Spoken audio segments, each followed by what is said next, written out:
swearing in of the new cabinet in Gujarat has been postponed amid infighting in the BJP state unit. It is learned that the new Gujarat government will have all new faces and most of the members of the previous Vijay Rupani government will be dropped. This has unnerved members of the previous cabinet and the issue has reached the Prime Minister. Well, of course, remember, a complete new horn, so to speak, a complete rehorn was the successor to Vijay Rupani. And that apparently has not gone down very well within the BJP unit. A first-time MLA, somebody who has, of course, had experience in the Ahmedabad Municipal Corporation, but not really somebody with extreme political weight, was chosen as the Chief Minister, Bhupendra Bhai Patel, in a surprise move by the BJP. A partidar face of the party, nevertheless, a rather low-profile leader, pipping several other big names, including Nitin Patel, to the Chief Minister's post. Amit Rajput of the Times Network joins us for more. Amit, काफ़ी सारे सवाल उठे गए थे कि नितिन पटेल खुश रहेंगे या नहीं इस डिसीजन से, जो बाकी के सीनियर लीडरशिप है बीजेपी में, बीजेपी गुजरात यूनिट में, क्या खुश रहेंगे कि नहीं इस डिसीजन से। लेकिन ऐसे पता चल रहा है कि काफ़ी लोग नाखुश है कि एक पॉलिटिकल नोवाइस को चीफ मिनिस्टर बनाया गया है। देखिए, जिस तरह से गुजरात की बात करूं मैं और आज की मैं बात करूं, तो जिस तरह से आज शपथ विधि समारोह जो होने वाला था, विशेष तौर से गुजरात सरकार के नए मुख्यमंत्री के मंत्रिमंडल का, वो आज नहीं हो सका है। और उसका कारण ये रहा है कि जिस तरह से साफ साफ मुख्यमंत्री, जो नए मुख्यमंत्री भूपेंद्र पटेल हैं, उन्होंने ये स्पष्ट किया कि नए मंत्रिमंडल के अंदर पुरानी जो रूपानी सरकार के मंत्रिमंडल के जो मंत्री हैं वो उन्हें नहीं चाहिए।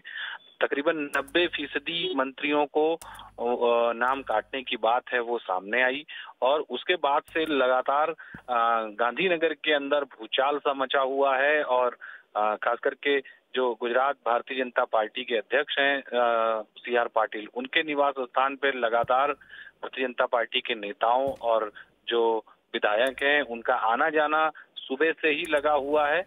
और जैसे ही ये खबर सामने आई कि पुराने मंत्रियों को, 90% मंत्रियों को काट दिया जाएगा, नए चेहरों को लाया जाएगा और नो रिपीट की जो थियरी है, 100% नो रिपीट थियरी, उसका अमल किया जाएगा। उसके बाद से लगातार गुजरात के पूर्व मुख्यमंत्री नितिन पटेल के घर पे जो कैबिनेट के पूर्व मंत्री हैं, वो लगातार विधायक हैं, वो वहां पहुंच रहे थे, उन्होंने बातचीत की। और उसके बाद में राजभवन में जब आज शपथ विधि दोपहर में 2:20 पे होने वाली थी, उसके लिए विशेष तौर से पोस्टर्स लगाए गए थे, इंतजामात किए गए थे। लेकिन जैसे ही ये बवाल ज्यादा बढ़ गया, उसके बाद में ये शपथ विधि समारोह जो है आज का, वो रोक दिया गया। और कल ये शपथ विधि समारोह जो है वो आयोजित किया गया है। CMO के ट्विटर हैंडल से इस बात की जानकारी ट्वीट करके दी गई।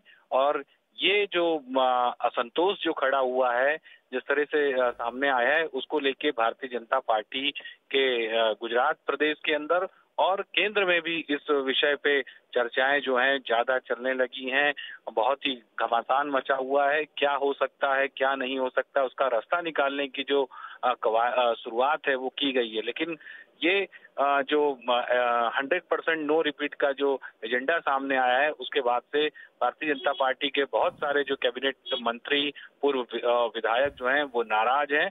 और अब जो आज की जो रात है, इन्हें समझाया जाएगा ताकि कोई कुछ नया रुख न अपना ले और न बागी बन जाए। इसके लिए ये चीज भी भारतीय जनता पार्टी बहुत ध्यान रख रही है। और उसके बाद में कल जब दोपहर में 1:30 बजे शपथ विधि समारोह फिर से रखा गया है राजभवन के अंदर, तो उस समय किसी भी तरह का विरोध प्रदर्शन या बवाल ना खड़ा हो, तो उसके लिए अब जो भारतीय जनता पार्टी के पूर्व कैबिनेट मंत्री हैं, जो बाकी के मंत्री हैं, उनको समझाया जा रहा है।